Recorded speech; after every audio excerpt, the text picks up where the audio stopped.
денешниот дневник на ТВМ ќе гледате. Се намалуваат ефтините летови од Охридскиот аеродром.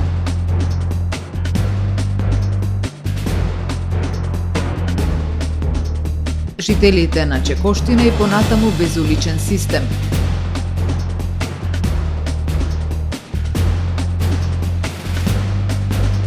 Се финализираат кандидатските листи за пратеници.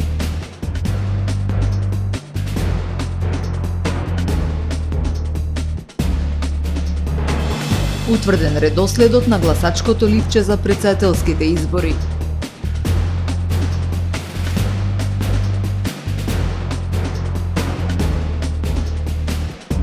Од полноќ поскапуваат горивата.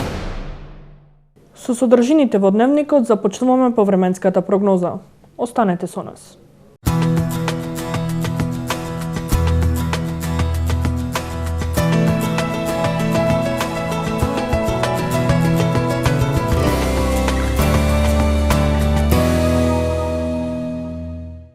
Во Охрид денеска имавме умерено облачно, врнежливо и свежо време, со максимална дневна температура до 11 степени. Утре на северозападна и западна Европа, како и на Пиринејскиот, Апенинскиот и локално на Балканскиот полуостров, нестабилно со врнежи од дожд. Во останатите предели ќе превладува стабилно време со локална облачност. На Балканскиот полуостров утре ќе превладува умерено облачно и нестабилно време со врнежи од дожд, ветровито и свежо. Максималните дневни температури ќе се движат во интервал од 11 до 19 степени. Во Македонија во вторник денот ќе започне со постудено утро со пад на утринските температури во интервал од -3 до 5 степени, што ќе услови појава на слаб мраз.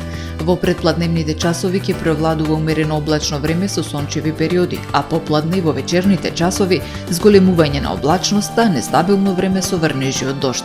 Локално се очекуваат да наврнат и до 10 литри. Максималните дневни температури ќе се движат во интервал од 7 до 17 степени. Во Охрид во вторник, по студеното утро, во текот на денот ќе превладува умерено облачно време со сончеви периоди.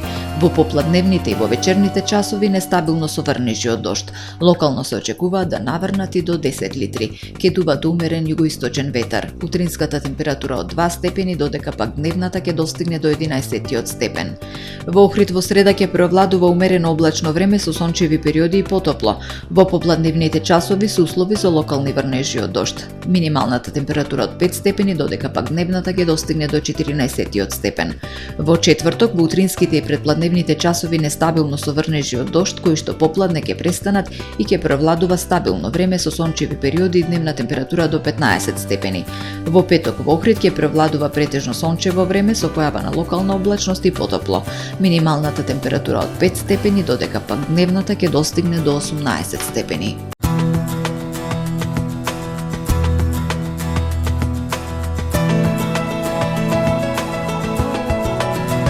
Гледавте Метео на ТВМ во соработка со Трпе Инвест.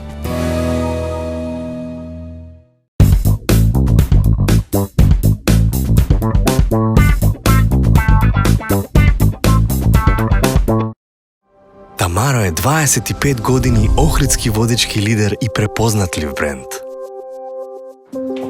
Обуките од менаџерскиот тим се доказ за максимална посветеност кон вработените.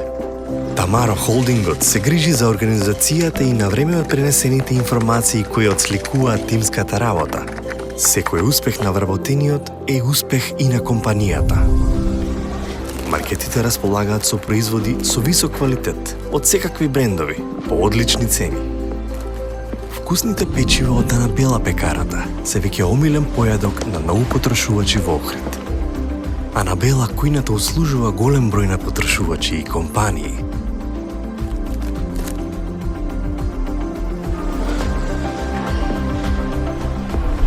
Рибарата е секогаш снабдена со најразлични видови на риба и морски плодови. А месарниците располагаат со свежо месо и месни производи во секое време. Уживајте во својот охридски домаќин. Тамаро, повеќе од маркет.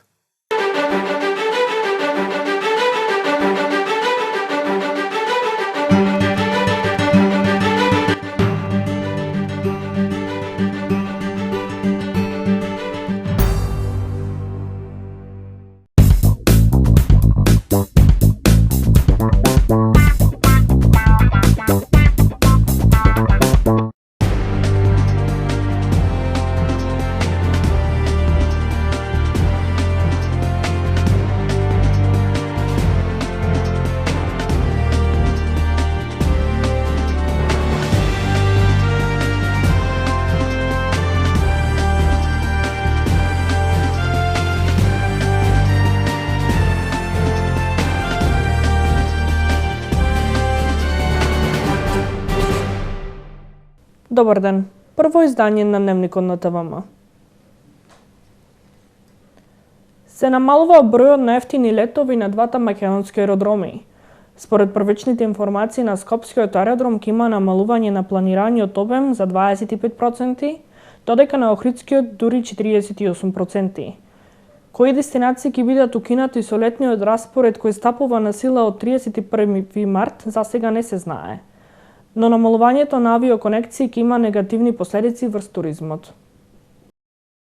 Оваа летна сезона ќе биде намален бројот на ефтини авиолинии во земјава. Од 31 март со летниот распоред се очекува укинување на одредени дестинации. Во недостаток на официјални информации се зборува дека ефтината авиокомпанија планираниот обем на сообраќај на Охридскиот аеродром ќе го намали за 48%, додека на Скопскиот за 25%. Моментално визерот до Охрид согласно зимскиот распоред има летови само за Виена, Дортмунд и Менинген, а од меѓународниот аеродром Скопје достапни се 27 дестинации. Граѓаните реагираат, велат ке им се скратат можностите за патување и да посетат дел од пријателите и семејствата во странство. Јас имам патувано 20 евра и 20-40 евра. Толку имам патувано. Јас со визер. Шведска одев јас. Секоја година оде. Маме, имаш, ама сега зошто немате, то не можам да сватам. Зошто да нема? Нека и 50 евра. Не е многу скапо. Дека не е во ред укинувањето на тие линии, затоа што се очекува поголема навала на туристи од цела Европа, од цел свет и треба дори да се појачаат, да бидат повеќе. Не е убаво да се прекини линиите. Треба да се Охрид е најпознат, ова година најмногу имаше туристи. Од секаде. Намалувањето на авиоконекциите се лоши вести за туризмот. Хотелската асоциација смета дека тоа ќе има негативни последици врз туристичката индустрија. Наместо да имаме зголемување на летови, ние имаме намалување на летовите. Нашиот аеродром овдека е повеќе време затворен отколку што е отворен. Бројот на летови што се одвиваат на Охридскиот аеродром е премал за овој капацитет на хотели и на население што живее овдека. Од Охридскиот аеродром претходно укинати се и ефтините линии за Лондон, Базел и Малме, но од мај стартуваат сезонските чартер летови од Холандија, Полска, Англија и Србија. Жителите на населбата Чекоштина и понатаму без основни инфраструктурни услови. 2 децении бараат да се воспостави уличен систем. Собственици на куќи, викендички и друг недвижен имот, во оваа населба која требаше да биде сончев град, организирани во Здруженијето Чекоштина Урбан, до локалната ќе достават конкретен предлог. Немање на уличен систем во Чекоштина и понатаму представува еден од главните проблеми на жителите на оваа населба која беше замислена како елитен сончев град, а 2 децении подоцна и понатаму е неурбанизирана со стотина куќи и викендици кои немаат ниту улица, ниту број, ниту канализација. На годишното собрание кое се одржа викендов, жителите организирани во Здруженијето Чекоштина Урбан одлучија до локалната власт да достават конкретен предлог со графички приказ и имиња на неколку поважни улици во местноста. 2 децении чекаме да се уреди уличниот систем и овој пат нема да отстапиме. Одлучивме да продолжиме со барање за систематско решавање на нашите основни потреби од локалната, а паралелно да изведуваме проекти од заеднички интерес со самофинансирање, велат од Здруженијето Чекоштина Урбан.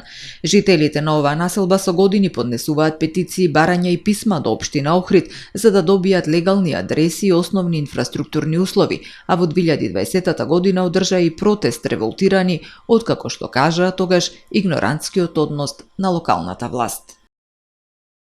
Се финализираат кандидатските листи за пратеници за престојните парламентарни избори. Дел од партиите ги официализираа и објавија носителите на листите. Еве кои имиња ќе се најдат на првото место на избирачките листи во 5-та изборна единица. Политичките партии ги комплетираат листите за пратеници за предстојните парламентарни избори кои ќе се одржат на 8 мај. Лидерот на Социјалдемократскиот сојуз на Македонија, Димитар Ковачевски, на 28-миот конгрес на партијата ги објави носителите на пратеничките листи. Во 5-та изборна единица, прв на листата, ќе биде актуелниот собраниски спикер Јован Митрески, а коносител ќе биде подпредседателката на СДСМ и министерка за култура Бисера Костадиновска Стојчевска. ВМРО ДПМН ги дефинира носителите на листите многу порано. Во петката носител е генералниот секретар на партијата Ѓорѓија Сајковски. Во текот на оваа недела, според најавата, ВМРО ДПМН ќе ги објават имињата на сите 120 кандидати за пратеници и ќе се потпише договорот со коалицијските партнери. Политичката партија Левица преку социјалните мрежи ги објави носителите на пратеничките листи. Носителка на листата во изборната единица 5 е стружанката Јована Мојсовска, генерален секретар на Левица. Председателот на ЗНАМ Максим Димитриевски на промотивната конвенција на движењето ЗНАМ за наша Македонија објави дека за носител на листата во петата изборна единица е избрана Весна Бендевска, подпредседателка на движењето ЗНАМ и поранешна пратеничка во собранието. Во тек се и разговорите за коалицирање. НСДП на партиска конвенција најави дека останува во коалиција предводена од СДСМ на парламентарните избори. Со СДСМ ќе настапи и ДОМ. Достоинство излегува од коалицијата предводена од СДСМ, соопшти председателот на партијата Стојанче Ангелов и додаде дека раководството донело одлука да ја прифати можноста за коалицирање со ВМРО ДПМН. Демократскиот сојуз на Павле Трајанов ги продолжува разговорите со ВМРО ДПМН. Листите на кандидати за пратеници во собранието предлагачите според изборниот законник треба да ги достават до Државната изборна комисија најдоцна на 2 април до полноќ или 35 дена пред денот на одржување на изборите. Од денеска е познато каков ќе биде редоследот на имињата на 7 кандидати за председател на Република Македонија на гласачкото ливче. Прв на гласачкото ливче ќе биде кандидатот за председател, поддржан од Социјалдемократскиот сојуз на Македонија, Стево Пендаровски. Под број 2 ќе биде кандидатката поддржана од ВМРО ДПМН, Гордана Силјановска-Давкова.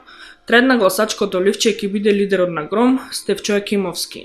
Под бројот 4 на гласачкото ливче ќе биде кандидатот на ДОИ, Бујар Османи. Петта ќе биде кандидатката на Левица, Билјана Ванковска-Цветковска. Шести кандидатот поддржан коалицијата Вреди, која ги обединува опозицијските партии на албанците, Арбен Таравари. А под реден број 7 на гласачкото ливче е лидерот на движењето ЗНАМ за нашата Македонија, Максим Димитриевски. Редоследот на кандидатите за шеф на државата на гласачкото ливче беше утврден денеска на 90-та седница на Државната изборна комисија по падна ждрепка. Се во излагањето на Александар Китески е ноторна лага и тоа во целост ќе се докаже, вели поранешната директорка на јавното претпријатие Билјанини извори, Гордана Јовановска во реакција на пресконференцијата на подпредседателот на Општинскиот комитет на ВМРО ДПМН Охрид. Спектакуларната најава за поднесување на некаква кривична пријава кон мене е класично замојување на јавноста и заплашување на народот пред избори во насока на нивната позната теза. Внимавајте! Ако не сте со нас и не работите по наше, ќе ве снајде исто, реагира Јовановска. Гордана Јовановска, член на СДСМ и поранешна директорка на јавното претпријатие Билјанини извори во реакција на пресконференцијата на подпредседателот на Општинскиот комитет на ВМРО ДПМН Александар Китески, на која тој кажа дека е поднесена кривична пријава за злоупотреба на службената положба против неа, вели дека изнесените наводи се лага и дека истото ќе се докаже. Во врска со тендерот за набавка на софтвер за зонско паркирање во 2018 година, Јовановска вели дека истиот бил набавен со договор на актуелниот градоначалник и со помош на локалната самоуправа и во истиот тендер биле набавени и систем за затворени паркинзи, рампи, сензори, наплатна куќерка, видеонадзор кои подоцна биле ставени во функција на улицата Македонски просветители во премиум зона. За таа премиум зона тогаш ВМРО ДПМН негодуваше, правеше различни герила акции за да докажат дека не е во ред да се поставуваат рампи, за сега истата да ја прошират и на шеталиштето на штета на мирот кој го имаат посетителите на кафе баровите. Со договорот јавното претпријатие Билјанини извори не плати ниту еден денар, туку набавката, ставањето во употреба и одржувањето го спроведе фирма која работата ја доби на транспарентен тендер, тоа е Електрософт, за само 15% од нето приходите на SMS системот. За по 2 години системот да премине во наша собственост, а новиот тендер во 2020 година не гласеше набавка на софтвер, туку само одржување и негово усовршување и сето тоа во износ од 1 милион денари, вели Јовановска во реакцијата. Со смената на локалната власт, Јовановска вели дека на новото раководство од ВМРО ДПМН е писмено му укажала дека ако договорот не е дел од неговите визии, може да го прекине, но тоа не се случило, па Јовановска прашува, ако нешто нешто било незаконско, зошто тогаш новиот директор веднаш не го раскинал договорот, туку продолжил да работи на ист начин. Одговорно тврдам дека јас како директор не сум дала наредба да се исплатат повеќе финансиски средства од дозволеното. Предпријатието има финансиска служба и служба за јавни набавки, која ги следи и спроведува тендерите во нивното извршување. Договорот од мое време за одржување на системот беше на 1 милион денари за 2 години и еве ВМРО ДПМН вели сум направила штета на фирмата и бара кривично да одговарам пред обвинителството, а директорот поставен од ВМРО ДПМН направи нов договор за одржување на 2 години во износ од 2 милиони 880 илјади денари, вели Јовановска во реакцијата. Хајката против мене се водеше како и сега, така и кога бев директор, бидејќи истата оваа гарнитура на ВМРО ДПМН не може да се помири дека мојот стил на работа е честно и посветено, се вели во реакцијата од Гордана Јовановска. Природните вредности на споменикот на природата Вевчански извори и планината Јабланица представени се на трајна постапка за природа насловена Патување низ природните богатства на Вевчанските извори во мултикултурниот центар Коста Србаковски во Вевчани. Поставката изобилува со забавни и едукативни содржини за сите возрасти и е изработена на македонски и англиски јазик. Вевчани љубителите на природата добија трајна поставка за природа насловена Патување низ природните богатства на Вевчанските извори. Поставката во мултикултурниот центар Коста Србаковски во Вевчани им овозможува на посетителите запознавање со природните вредности и реткости на заштитеното подрачје споменик на природата Вевчански извори и на планината Јабланица. Поставката е исполнета со забавни и едукативни содржини за сите возрасти и е изработена на македонски и англиски јазик. Таа представува еден вид на едукативен центар кој ќе може да го посетуваат ученици од основните и средните училишта со цел спроведување на еднодневни екскурзии, како и за туристите, студентите и сите љубители на природата. Во комбинација со едукативните активности во природа, како и акциите со граѓанска наука, оваа изложба овозможува комплетно искуство за запознавање со природата во Вевчанскиот крај. Постапката е изработена и поставена од Екосвест во соработка со општина Вевчани како дел од проектот поддршка на одржливо управување со споменикот на природа Вевчански извори, финансиран од Фондот за природа Охрид Преспа Понт. Целта на проектот е да се постигне долгорочна заштита на Вевчанските извори и просперитет на локалната заедница преку одржливо управување со природните вредности на заштитеното подрачје, подигнување на јавната свест преку едукација и привлекување на повеќе посетители во подрачјето. Од ноќеска на полнок поскапуваат бензинот БС98, дизелот и екстра лесното масло за домаќинство. Моторниот бензин Евросупер БС98 од ноќеска на полнок поскапува за 1,5 денар за литар, а за денар дизел горивото, евродизел и екстра лесното масло за домаќинство, одлучи денеска Регулаторната комисија за енергетика. Новата цена на Евросупер БС98 ќе изнесува 87 денари за литар, на евродизел БС 77 денари, а 76 денари ќе чини литар екстра лесно масло за домаќинство. Не се менува цената на бензинот Евросупер БС95, односно ќе се продава по 85 денари за литар. Цената на мазотот се зголемува за 0,979 денари за килограм и ќе изнесува 44,776 денари. Со одлуката на регулаторна се врши зголемување на малопродажните цени на нафтените деривати во просек за 1,33% во однос на претходната одлука од 22 март. Следуваат вестите од светот. Русија денеска изрази сомнеж за тврдењата на САД дека Исламска држава е одговорна за терористичкиот напад во концертната сала Крокус близу Москва во петокот, во кој загинаа најмалку 137 луѓе, а ранети се 182. Во најсмртоносниот напад на руска територија во последните 2 децении, 4 вооружени напаѓачи упаднаа во салата додека илјадници луѓе чекаа да започне рок концерт. Руските власти ги уапси идентификуваа напаѓачите како државјани на Таџикистан и тие се обвинуваат обвинети за тероризам. Четворицата осумничени се појавија на предистражно сослушување во Московскиот окружен суд, каде што им беше наредено да бидат задржани најмалку до 22 мај во очекување на судењето. Судот соопшти дека тројца од нив признале вина. Исламска држава ја презеде одговорноста за нападот и како доказ за тоа објави една видеоснимка, но Владимир Путин не ја спомна Исламска држава во своето обраќање во саботата, туку кажа дека напаѓачите биле уапсени кога сакале да избегаат во Украина и дека таму имале помагачи. Руската федерална служба за безбедност тврди дека вооружените напаѓачи имале контакти во Украина и биле фатени во близина на границата. Во своето саботно вечерно обраќање украинскиот претседател Зеленски ги отфрли тврдењата на Путин дека Украина била вмешана. Украина нема никаква вмешаност во масакрот во Московската концертна сала во која загинаа повеќе од 137 луѓе, соопшти во неделата Белата куќа. Американските власти соопштија дека нападот го извршил афганистанскиот огранок на Исламска држава Ид Хорасан и дека американската влада споделила информации со Русија на почетокот на овој месец. Претходно оваа недела Путин го осуди предупредувањето од САД како обид за заплашување на русите.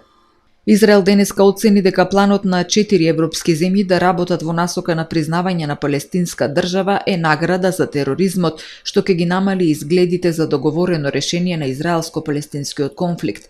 Шпанија во петокот објави дека се договориле со Малта, Ирска и Словенија да ги преземе првите чекори кон признавање на палестинската државност во окупираниот западен брег и појасот Газа. Со појасот Газа долго време владее Хамас, кој не сака мир со Израел и го нападна на 7 октомври минатата година, предизвикувајќи разорна војна во појасот Газа што поттикна насилство на западниот брег, каде што Израел има големи еврејски населби. Решавањето на конфликтот ќе биде можно само преку директни преговори меѓу двете страни. Секој ангажман за признавање на палестинска држава само ја зголемува регионалната нестабилност, објави израелскиот министер за надворешни работи. Бугарија пред нови вонредни парламентарни избори. Мандатарот за формирање на новата бугарска влада Марија Габриел го повлече предлогот за нов кабинет и го врати мандатот, соопшти денеска незината партија ГЕРБ. Бугарската агенција БТА јави дека Габриел писмено го известила претседателот на парламентот и пратеничката група на ГЕРБ за одлуката за враќање на мандатот и откажување од премиерската функција. На Марија Габриел мандатот за формирање влада на 18 марти го довери шефот на државата Румен Радев, откако незиниот претходник Николај Денков поднесе оставка согласно партискиот договор за ротација по 9 месеци на функцијата. По парламентарните избори минатата година, двата политички табори кои излегоа на врвот, ГЕРБ и Продолжуваме со промените Демократска Бугарија, направија договор за поделба на власта, според кој функцијата премиер ќе биде ротирачка. Првите 9 месеци премиер беше академик Денков, но ГЕРБ нема да учествува во преговорите за вториот мандат, нагласи Габриел. Седиштето на Обединетите нации во Женева мора да заштеди 14 милиони швајцарски франци поради криза со ликвидноста на организацијата. Поради финансиски проблеми, привремено ќе бидат затворени некои од капацитетите на Светската организација во Женева. Обединетите нации западнаа во криза со ликвидноста поради доцнење на плаќањата на придонеси од земјите членки, но средствата почнуваат да пристигнуваат. За да се зачуваат платите на персоналот на Обединетите нации и да се гарантира мандатот на Светската организација, веќе се направени неколку мерки, меѓу кои неколкунеделно затворање на седиштето на Палатата на народите на Обединетите нации, со што ќе се заштедат 200.000 франци, информира од пресслужбата на организацијата. Се ограничуваат патните трошоци, трошоците за персоналот, голем број згради кои не се користат за состаноци ќе бидат затворени. Канцеларијата на Високиот комесаријат за човекови права на Обединетите нации исто така е погодена од финансиската криза и десетици работни места кои поддржуваат истражни комисии не се финансирани во последните месеци. Ова е се во првиот дневник на ТВМ. Ви благодарам што бевте со нас. Пријатно.